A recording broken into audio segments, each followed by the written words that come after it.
Ready for another lesson? The best advice to give to women. Most women that you meet out here gonna be single mothers unless you're catching them really young. They probably have one, two, who knows how much children they gonna have with a bunch of other dudes.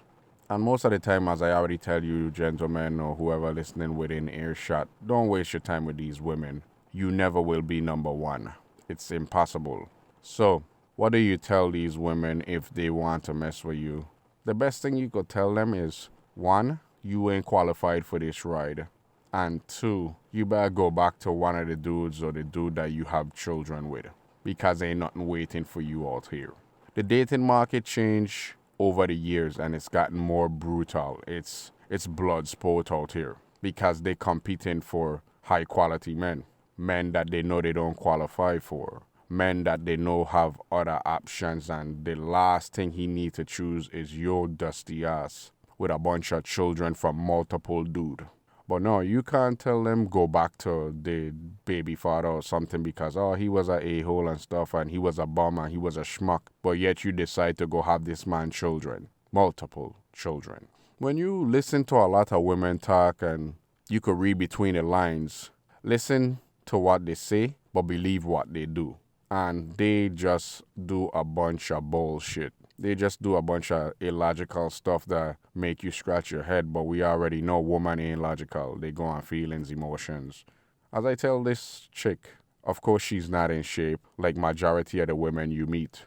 Even she confessed that every man that she meet after her baby daddy wasn't compared to him. It's not the fact that he was such a great guy, is because that's her imprint. And I'm like, well, if that's the case, you might as well go back to him because nothing else waiting for you out here. Dudes don't just continue to ride you like the donkey you are. And then that's it. She didn't want to hear that, but that's the truth though. And she was like, he's an asshole and stuff. And I was like, yeah, whatever.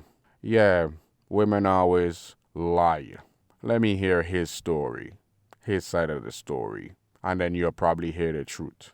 She wanted to make it seem like she was the angel and she didn't do anything. Right. Like 95% of the women out here that just paint the man in a bad light. He was misogynistic. He was a pig. He oppressed me. And rightfully so. You don't have to be a psychiatrist to these women, and you shouldn't. Because the women don't want to handle the truth. This is the best advice to give them. Because you ain't here to be Captain Save 'em. But you're telling her something she already know. And her actions that speak louder than her words. Because I already know no other guy would measure up to this dude. And when I listened to her even more, he was like somewhat of a playboy. But yet, you wanted to try and lock him down. You are an idiot, ma'am. But I don't need to tell you that. You've been taught.